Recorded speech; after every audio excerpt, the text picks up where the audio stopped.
Romeo was all like attentive. He heard Paige in the control room. He's like, "Who's that? I only see 2 people out here and a bunch of people wandering around." The voice from above. That's right. From above. Welcome to the Rescue Rundown. Dave Morris alongside Susanna Della Maddalena, the president and CEO of the Central Oklahoma Humane Society. Great to see you again. You too. Brought another furry friend with us. Before we get to this guy, last week you brought in Osiris. I did, yeah. Which was the largest animal we've ever had here in studio. A Great Dane, is that right? He's a Great Dane. And it was a segment on deaf dogs. And typically you'll bring our guests around to our colleagues in the Oklahoman's newsroom over to Big Wing. I've never seen an animal hold court the way he did last week. He really did. Well, he's kind of hard to miss, and he's absolutely gorgeous, and the fact that he's deaf makes him even more interesting. I was going to ask you, what was some of the feedback from my colleagues to you about deaf dogs and perhaps some stuff we didn't even talk about last week? I think it was really overwhelmingly positive. I mean, I don't think that people realize that deaf dogs can make such great pets, and Michelle, his owner, was able to demonstrate, that he's trained to respond to hand signals, and everybody was fascinated with that. He was certainly well trained. Yeah, so hopefully, we kind of busted through a myth that they're not good to adopt. Well, what do we know about this guy? This is Romeo. He's an 8-week-old hound mix. He did come into the city shelter, and more than 70% of the dogs and cats that are in our adoption program come from the city shelter. So Romeo is one of those guys. And this was one of the headlines towards the end of last year, was the number of animals, dogs and cats that were in the city shelter, 23,000? Yeah, or approximately? About 23,000 we think. We're just calculating the final numbers this week, but that's a really high number for a city of our size. And I will often say to people, if you think about New York City with a population of 8 million people, their city animal shelter takes in about 35,000 a year. So here we are taking in 23 in a city that's much, much smaller. Do you think that's part of the New York City could be a bunch of transplant and transient people coming and going? Oklahoma City's more of a people born, raised, stay here. They're perhaps more likely to have a dog or a cat, and perhaps that gets out of hand with the lack of spaying and neutering. It is. I mean, I think that there are a number of reasons here that the pets end up in shelters. We do have a lot of strays, actually, that come into the shelter. But, when we look at reasons that people give up pets and bring them into the shelters, the kind of top 2 are life happens. You either, you lost your job, someone passed away, you have a new baby, or you have to move. And for those reasons, people will say, I can't keep my pet anymore. And they'll call us all the time.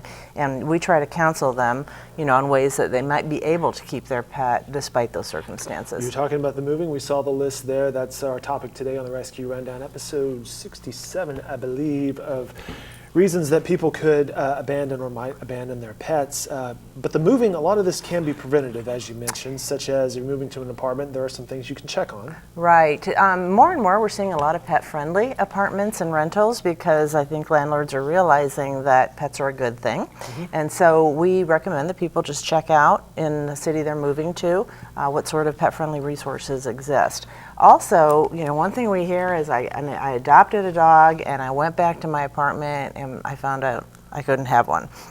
So, we always say that's something you need to check first, please. Seems a little obvious, but because a lot of apartments will have breed restrictions, weight limits, that type of stuff. So you just really need to understand what you're allowed to have in your rental before you adopt a pet. Well, and perhaps that's some questions that if they went to the Central Oklahoma Humane Society, saw Romeo, that's perhaps a pertinent question of, okay, how big does this little guy get? Yeah. Which, by the way, how big do we think he might get? He's probably going to be about 50 pounds. He's got chunky little feet, as you can see. So, he's probably going to be a 50 or 55 pounder. And, obviously full of energy, super sweet. Well, and so that's something else that to consider. I know that we've mentioned this before in the Rescue Rundown. You guys do color charts of pairing potential owners with potential pets of, okay, this is clearly going to require maybe some space or somebody willing to deal with a dog with some energy. Yeah, we do. When we have adopters come in and they fall in love with a dog like Romeo, we just make sure that they have a backyard, they have the time to make sure he's getting a lot of exercise, that they are willing to play with him, consider doing obedience training. A lot of the dogs that come back into the shelter at about 18 months of age come back because they just have really bad manners, and their owners can't handle them. They're like, I thought Romeo would calm down, but they didn't take the time to actually train the dog. And that's something that's so easily addressable with basic obedience training. There are a lot of great resources here in Oklahoma City to do basic obedience training that is not horribly expensive. I just took my 15-month-old dog through obedience training, and it's really amazing. Well, yeah, we saw that last week with Osiris with the hand signals of just how well that dog was trained. You mentioned costs. That's something people should consider too, is pets are not cheap. Well, we hope, it's going to be a lifetime commitment Right. when you take a pet. And so you do need to consider the cost of food, the cost of medical care.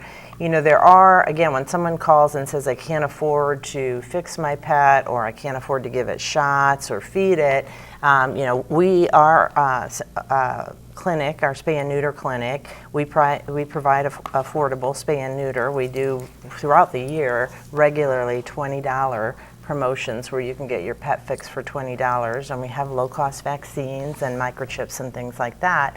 And then there are some resources in town to get free food if you qualify. See, I did not know about that. You mentioned there's a pet food pantry, and Yeah. perhaps that's at the shelter as well. I wasn't aware of that. Yeah, the city shelter has a food program, so you can go down there and get food. And then there is an organization called the Pet Food Pantry who Okay. delivers free food to qualified people. Very, very good. Now, what if I've got Romeo, it's just not working out, I need to do something with Romeo?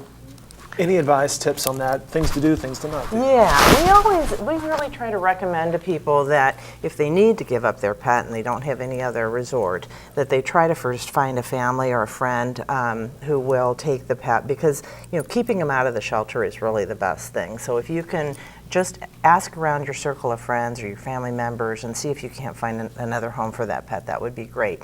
We don't recommend that people put their pets up on Craigslist as a, free to a good home. Mm-hmm. Unfortunately, there are a lot of people who troll Craigslist who look for free dogs and cats to use for really bad purposes. And so there's no guarantee that that won't happen to your pet. That's terrible. That's terrible things to think about. Yeah.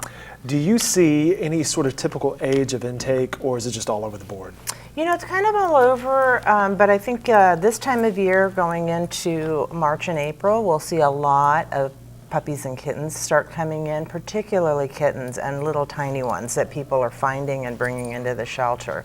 We'll see the puppies coming in, the kittens coming in through probably midsummer, but then, it's just kind of a regular inflow of adult dogs and cats as well. You were telling me you had a bucket of puppies? Yeah, we just took a bucket of puppies. Someone left a bucket of puppies out in a parking lot in the rain, actually, and the puppies were only a couple weeks old. So we were fortunate to be able to take them in. We have a bottle baby program where we have fosters who bottle feed little babies that come in without their moms, and so all of those little guys are now being taken care of. And we're seeing some footage there from the Central Oklahoma Humane Society, which is located over at 7500 Northwestern. We should probably mention that if somebody wanted to test drive, if it will, being a pet owner, the Bottle Baby program or adoption or a foster program might be a good way to do that. Absolutely. We're always looking for fosters to help us. We can't find homes for these little guys, or as many of them as we do, without our fosters and volunteers. So we have a ton of opportunities, and you can come to our website and sign up, and we'll talk to you and see what's going to work for you. Romeo has different colored toes. Romeo's having a great time. All right, well, if you are interested, Romeo's up for adoption? He is. All right, so he's available at 7500 Northwestern in Oklahoma City. You can find more information, including dogs and cats, that might be available at okhumane.org. Susanna, as always, thanks for coming in. Appreciate it. Thank you. Romeo, great to meet you. Say hi.